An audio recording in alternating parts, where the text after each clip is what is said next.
Nous bénissons le Seigneur qui permet que nous puissions entamer notre deuxième partie. Et cette fois-ci, que Dieu nous ouvre les yeux, que Dieu nous aide, que l'Esprit de Dieu vienne sur nous, que l'Esprit de Dieu éclaire ces textes que nous allons lire, que l'Esprit de Dieu nous soutienne dans la compréhension, qu'il facilite la compréhension de ces textes, parce que sans lui, nous ne pouvons pas comprendre. Nous avons ainsi demandé dans le nom puissant et glorieux de son Fils, que notre Seigneur et Sauveur. Amen. Amen. Nous commençons par lire les textes de Jacques. C'est le livre de Jacques. Donc, le chapitre 5 du livre de Jacques, verset 17, nous lisons au nom de Jésus. Il dit, « Élie était un homme de la même nature que nous. Il pria avec instance pour qu'il ne plût point. Et il ne tomba point de pluie sur la terre pendant 3 ans et 6 mois. » Le mot qui nous intéresse dans ces versets, c'est le mot « prier ». Il dit, dans la partie A, il pria avec instance pour qu'il ne plût point. Pria, donc c'est le mot prier. Ce soir, nous allons essayer de parler un peu sur la prière. C'est quoi la prière? La prière, c'est quand l'homme s'adresse à Dieu. Quand l'homme parle avec Dieu, en ce moment-là, nous parlons que l'homme est en train de prier. Donc, prier, c'est dialoguer avec Dieu, c'est communiquer avec Dieu, c'est quand nous sommes en contact avec Dieu, l'homme, quand il parle avec Dieu, on parle de prière. Mais par contre, le sens inverse, quand Dieu parle avec l'homme, Dieu ne prie pas. Dieu se révèle à l'homme. L'homme, pour parler avec Dieu, il prie. Il parle avec Dieu par la prière. Mais par contre, Dieu, s'il veut parler avec l'homme, il se révèle à l'homme. Et il se révèle de plusieurs façons. Par les songes, il envoie les messagers, les anges, ou il envoie les prophètes, il envoie les pasteurs, il envoie des personnes. C'est de plusieurs façons qu'ils peuvent les faire. Mais quant à l'homme, s'il veut s'approcher de Dieu, l'unique façon, c'est par la prière. Donc prier, c'est dialoguer avec Dieu. Prier, c'est s'approcher avec Dieu. Prier, c'est être en contact, en communion avec Dieu. Donc c'est un acte de foi. Celui qui n'a pas la foi, il ne peut pas prier. Donc celui qui prie, c'est celui qui croit, parce que Dieu est un être invisible à l'œil nu. Nous, on ne le voit pas, mais nous le voyons par la foi. C'est comme ça nous disons, prier, c'est un acte de foi. Et parfois, une attitude visant à entretenir un sentiment d'union avec Dieu. C'est l'acte fondamental de la foi chrétienne. Donc c'est ça, c'est ce qui identifie les chrétiens. La prière, ça identifie l'homme. Donc la prière, ça nous identifie. Quand on se dit que nous sommes chrétiens, c'est parce que on nous voit prier. Pas que prier, on nous voit chanter, on nous voit faire beaucoup de choses. Mais parmi toutes ces choses, la prière nous identifie, ça donne notre identité. Quand on voit quelqu'un en train d'adresser une prière à son Dieu, on peut facilement dire que celui-là, c'est un chrétien.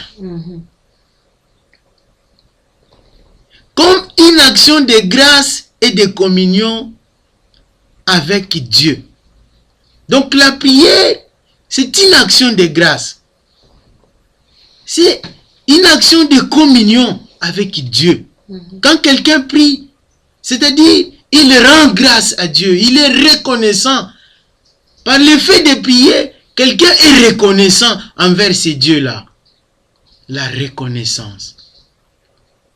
La prière, c'est un acte de reconnaissance.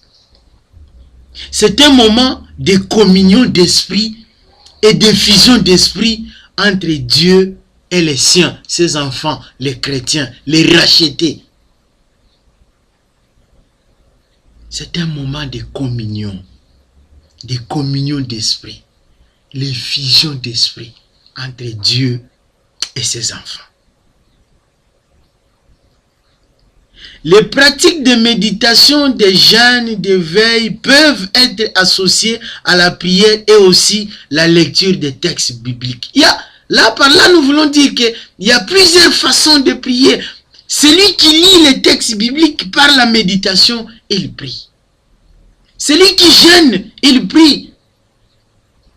Celui qui pratique la méditation, il prie. Donc prier, ce n'est pas seulement sortir des mots, mais quand vous lisez ce que Dieu a dit, vous priez.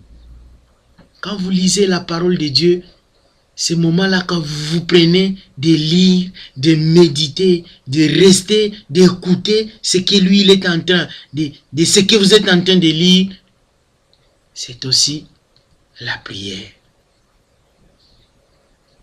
Il y a plusieurs formes de prière. Il y a l'intercession, il y a la confession, il y a la gratitude, il y en a beaucoup. Quelle est maintenant la valeur spirituelle d'une prière? Nous avons dit que c'est un acte de foi. Nous avons dit que c'est un acte fondamental, un acte de foi. Nous avons dit que la prière, c'est une arme redoutable. La Bible dit, les armes du combat vont donc être spirituelles. Et l'arme suprême, c'est la prière. Quand nous lisons Marc 22, nous voyons que la prière est l'arme fatale. Parce que le Christ a dit, selon Marc 22, cette espèce de démons ne peuvent partir que par les jeûnes. Et nous avons reconnu que les jeûnes est une des formes de la prière. Quand nous voyons dans les livres d'Éphésiens 6, 12, ça nous réconforte, ça nous donne encore la conviction, ça appuie en disant que la prière est une arme fatale pour le monde de l'ennemi. Par elle, l'homme retrouve Dieu par lequel il est fait. Donc, par la prière, tu retrouves celui qui t'a créé. Par elle, le monde s'ouvre à la louange et à la contemplation. Parce que la Bible nous dit que même la nature doit nous inspirer. Quand les eaux, la forêt, les ciels, la terre, les étoiles reconnaissent qu'il y a quelqu'un qui les a créés, et l'homme aussi, il doit reconnaître que c'est Dieu qui l'a créé. Par la contemplation de la nature, quand nous contemplons, ça nous pousse à prier, ça nous pousse à reconnaître qu'il y a quelqu'un qui est au-dessus de nos moyens, de notre force, et cette personne-là a créé toutes choses. Par elle, l'univers prépare sa délivrance, les torrents de grâce et d'amour se déversent sur l'humanité. Donc, par la prière, l'homme prépare sa délivrance, quoi. Par la prière, l'humanité reçoit des torrents de grâce de Dieu qui découlent, qui tombent, qui descendent sur l'humanité. Donc nous voulons dire, quand l'homme se met à genoux pour prier, il y a des torrents de grâce de Dieu qui pleuvent sur la terre. Des torrents de grâce de Dieu qui se déversent sur l'humanité. Donc nous disons que la prière, c'est un moyen par lequel l'homme rentre dans le plan de Dieu, le plan merveilleux de Dieu, pour essayer de décrocher les bénédictions. La prière, c'est un moyen que Dieu a mis en place pour que l'homme puisse entrer en contact avec lui.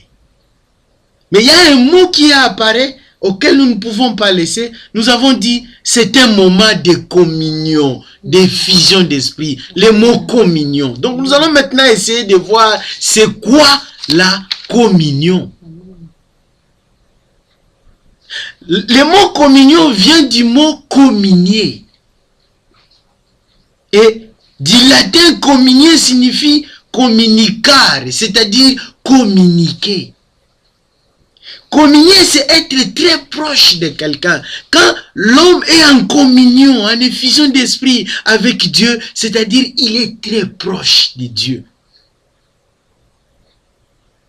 Nous avons dit que le tabernacle, qui est le temple portatif, avait trois parties. Il y avait les parvis extérieurs, il y avait les lieux saints et il y avait les lieux dits